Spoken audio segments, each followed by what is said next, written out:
prestigious colleges and universities that our students attend and are currently enrolled in. We're so proud of that. But we also want them to leave with the sense that they're women of character, of justice and peace, women who are formed in the Benedictine tradition. And they come out, and I really believe that they are truly formed in that way through their 4-year experience at VA. So many great things are happening. I could probably spend a lot of time, but I know our athletic director, Mike Jones, told me to keep it very short tonight. But a couple different things. We have a great one-to-one laptop program that's going on. This summer, we had 60 students in our summer SAT program for 3 weeks. We bring our 9th graders in the very beginning of August for a 3-week summer orientation program. We had over 20 students attending 3 college summer programs at Columbia, NYU, Penn State, so many great universities this summer. So many great things are happening. Our dedicated faculty and staff, some of whom are here tonight, to impart not only the content, but again, that modeling of what it means to be a VA student. So we're so grateful tonight for all of your support, all your generosity throughout the year. Thank you for making VA happen. As I share with you today, unfortunately, so many Catholic schools have closed, but not Benedictine Academy. We are strong. Our enrollment is increasing, and we're very proud of that. Very proud of that. And next year, in fact, we will be having 5 to 10 international students joining our VA community. So, again, our numbers keep increasing. And so go Green Bees. Thank you for your support tonight.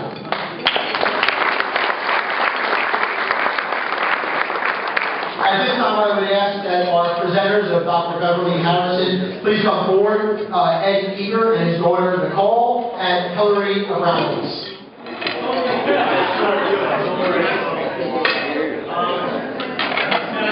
Closer to the mic.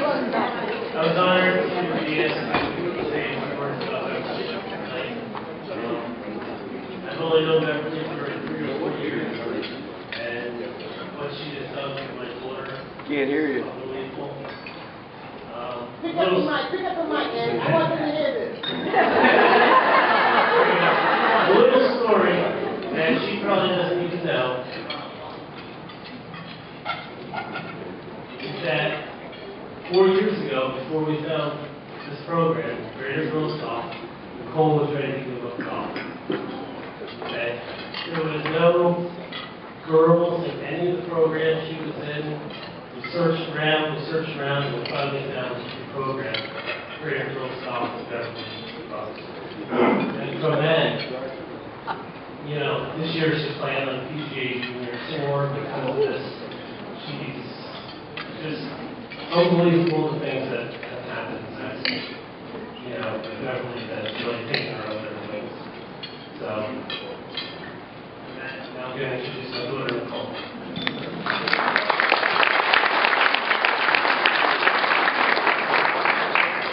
Hi, Nicole. Hi, Nicole. Same thing. I've only known Beverly for 3 or 4 years, but she's helped me out so much. I can't even describe how much she's really helped me. She's so inspirational and everything. And, you know, she's just so great. And she really helped me out, especially this year. She let me teach at the Greater Girls Golf this year. And it was a really great experience. Before, I didn't even think about wanting to teach because I was so scared of it, but now I love it, and I'm going to try to, and I'm actually currently trying to work on getting another girls program at another golf course at West 9. So, thank you, Beverly, for everything.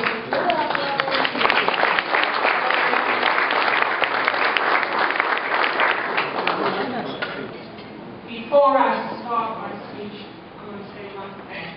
I used to ask her to, not anymore. She now asks. Good evening and welcome to the golfers, friends and family of Dr. Beverly Harrison and supporters of the Academy. My name is Hillary Abramovich, and I am a volunteer coach for the Greater New York LPGA Girls Golf, the Renaissance Junior Golf, and the Week Break First Tee Golf programs.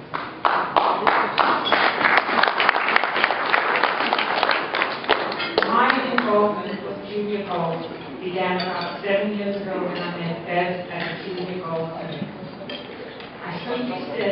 loved to get involved, and little did I know then what an impact she would have on my golfing life. To quote from today's Academy's brochure, the Benedictine Academy challenges young women to be responsible leaders, to listen, learn, love, and lead through academic growth and character formation.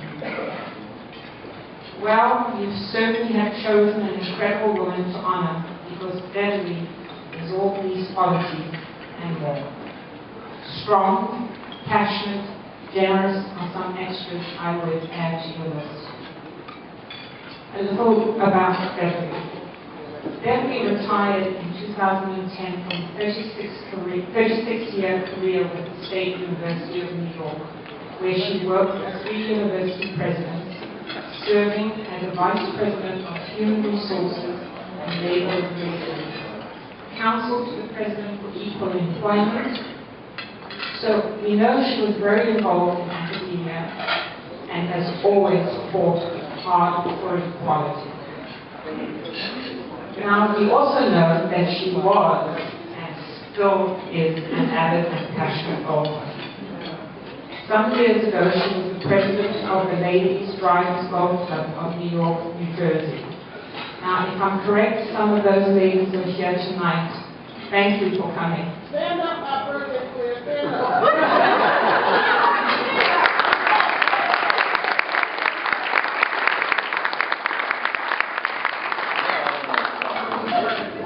Of course, nothing is quite that simple with Bev. It wasn't just about playing golf. She and her fellow golfers had to give back. The club donated the proceeds from their golf tournaments to graduating seniors who intended to further their education. Wonderful. She was soon introduced to Renaissance Junior Golf, an organization devoted to promoting junior golf to minority youth. No surprise, she volunteered as a coach and then went on to start to become the site director of the Greater Newark LPGA Girls Golf Chapter. What a success story. And it is all because of her devotion, dedication, and use of her personal time to make sure that there is a safe, open, and fair place for young girls to learn how to play golf. This past summer, we had approximately 60 girls attending our summer clinic held at the Galloping Hills Learning Center in Kenilworth. She is also a labor and employment arbitrator, mediator. She is a member of the United States Golf Association Regional Affairs Committee. She is a member of the EWGA. She sits on the board of Renaissance Junior Golf, and the list goes on. The continual giving of her personal time, her commitment and passion to our young girls is truly inspirational. And on that note, I would like to ask my friend, Beverly, to stand up and say a few words. All very people.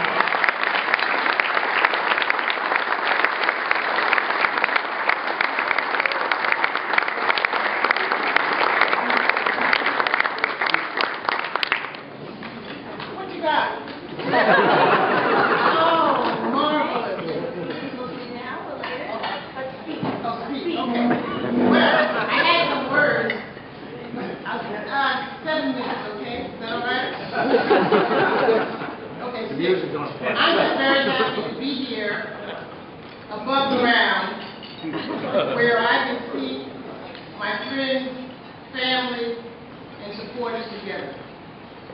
I had the first tee of Metropolitan New York was here for brunch along with my friends from Inglewood, and I have my table here of friends, EWJ, family members. I have my neighbor and good friend, Dr. Howard Cook, chiropractor from Maplewood, and Jerry Ann, her friend from Maplewood. She takes care of my skin. She gives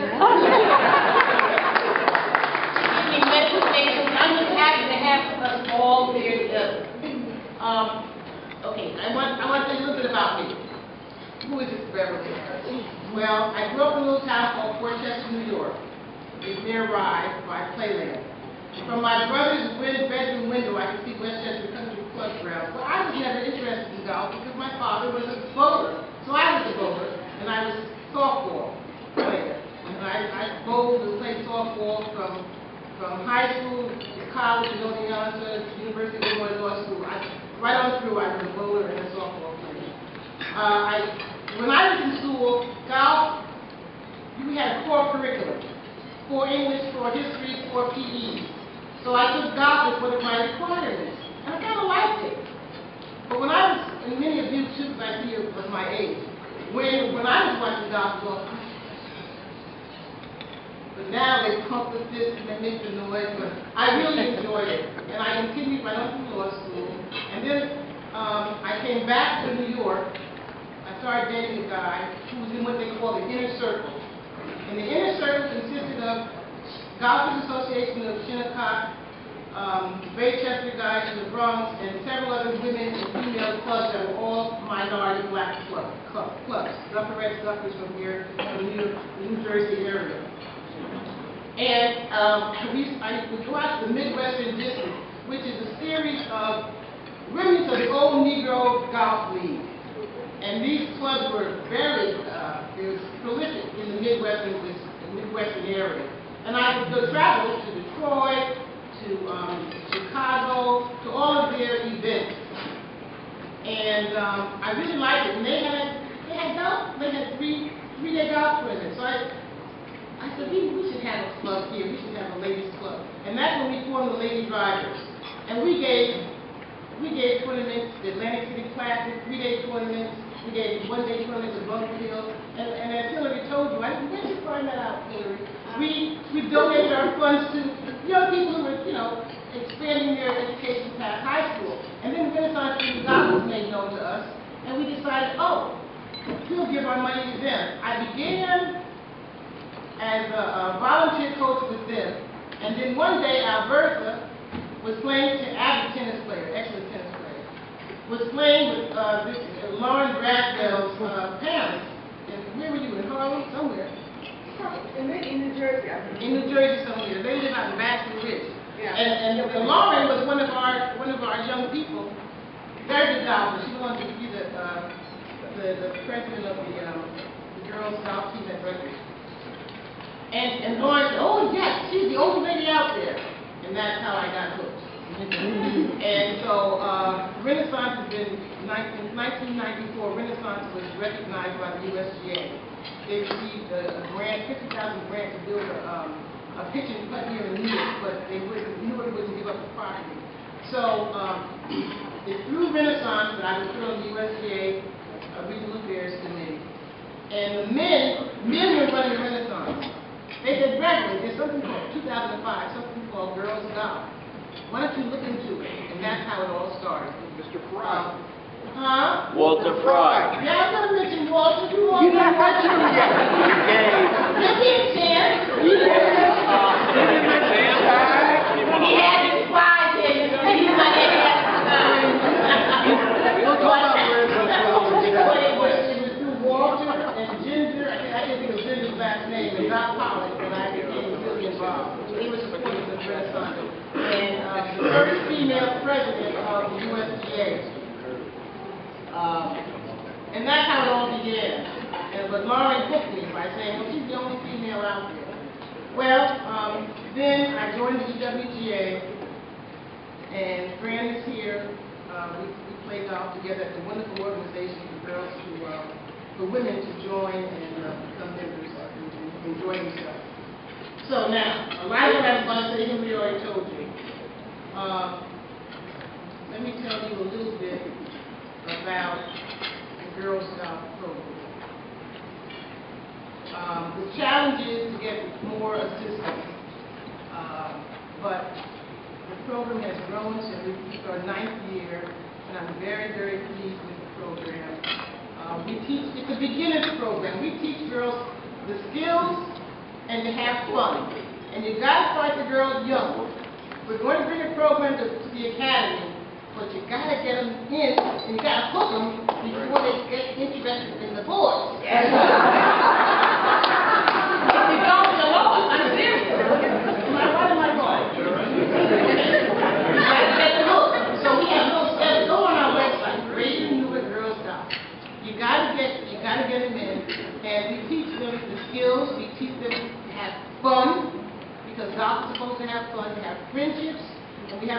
program where we invite people who are in the golf industry to let them know that there's other, you don't have to be a pro. There are other things you can do with golf. You learn it now, and you can join the EWGA or Women's Golf Association of New Jersey, and you can have fun throughout. Now let me go back to Walter Fry. Walter Fry was the CEO of Renaissance Golf. And that program started, it was a program for inner city youth. It started in 1994. Now, let you know who Walter is. He was recognized nationwide as a leader in golf. And I'll never forget that he had what they call the Eastern States Minority Junior Golf Association. Pittsburgh, Washington, Texas, Connecticut, and Newark, we have competition. We go to each other's cities and have competition for the kids, from the little kids to the much older kids. And what else I want to say about Walter? Well, before first tee could even think about coming into this area, they had to consult with us. So that's enough said, right? And as a result of that, one of our graduates became the director of the first tee program. And his name is Chad Moses.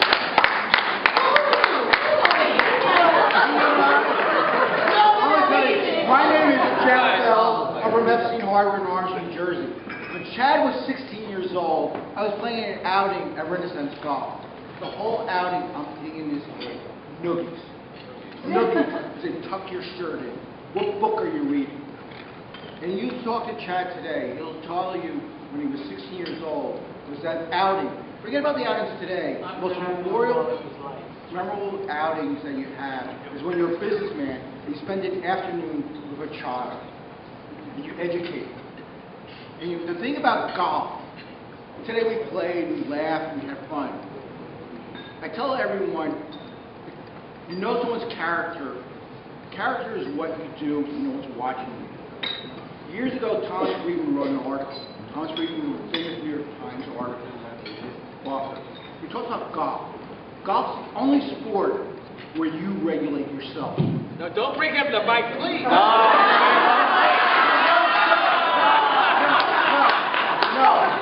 It's the only sport that you regulate yourself. I didn't drink. Before we drink, I have Michael left here. If you look at your questionnaire, answer number 1, yes. I got the mayor of Elizabeth here. If you look at the questionnaire, you have to come back to Baker. I am a member of Baker. Please answer the question, yes. But when we talk about Walter Fry, my family, my mother, for years, would play golf with 2 girls. And the whole night, she's telling me, you're a role model. I think you have to understand when Walter Fry created a program. When the women came down from Connecticut, we're talking about WASPy women from the U.S. Golf Association, they said the best program was this program created in South Orange.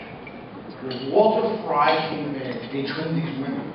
And they said, we had girls who never played golf, but they had character. And that's what golf is character. Because remember, you regulate yourself. There's no other official out there. And as a businessman, I tell people, I will not do business with people that tell me they got scored a 4, when I know they scored a 7. Because I don't want to chase it. And Owen McNally's shaking his head. But you find out about character by a golf course. And I tell people when I talk about the caddies here and there, we need Thomas Friedman. Because golf is the only sport. It's not like a basketball court. It's not like a football field level. It's easy. Where you land, you land. Land in the divot. Get the play out of that. You find out the character of the player. I've been told You better get that.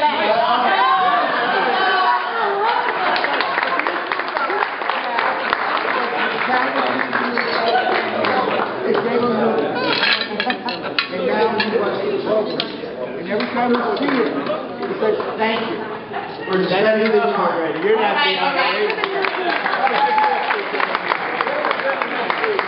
Father, I can't say anymore, but I want to acknowledge this lady. I go back a long time. Our family was involved in the Wheat Creek Park. We built the first tee for them. and now she recognized me. I sure did.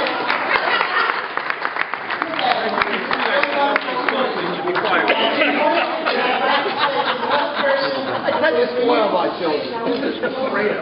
Closing, you can't hear me? Okay.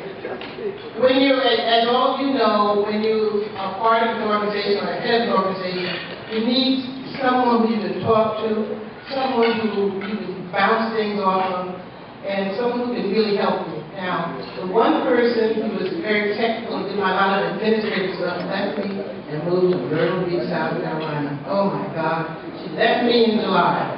However, there's another person here who has been my right-hand person. Now, these three people sitting up here, standing up here, we all just sat down, you know.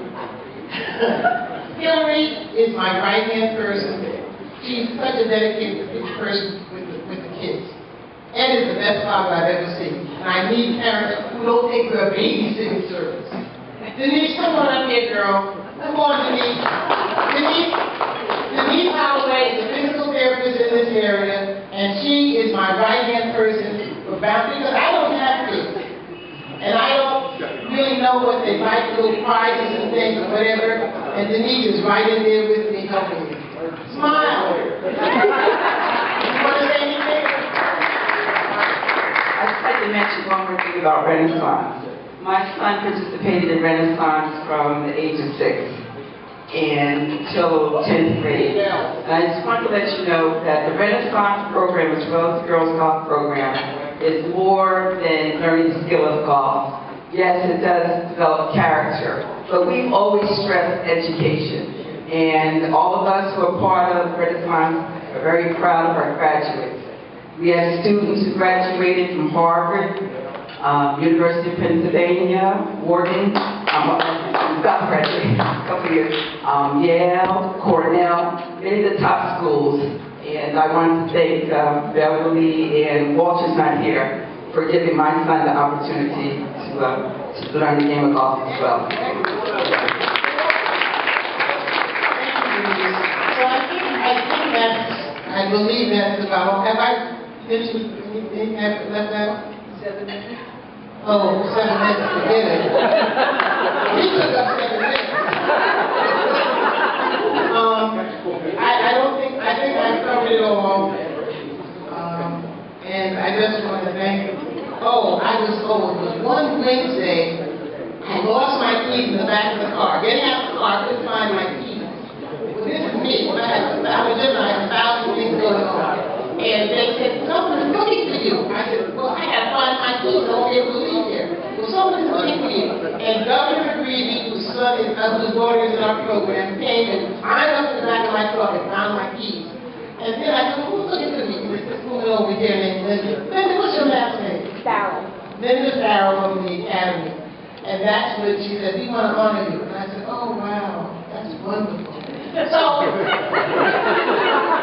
Linda, Rosemary, Ms. Rodriguez, where are you back there? They've been working, the president, they've been working very hard to push it. And I just really appreciate it.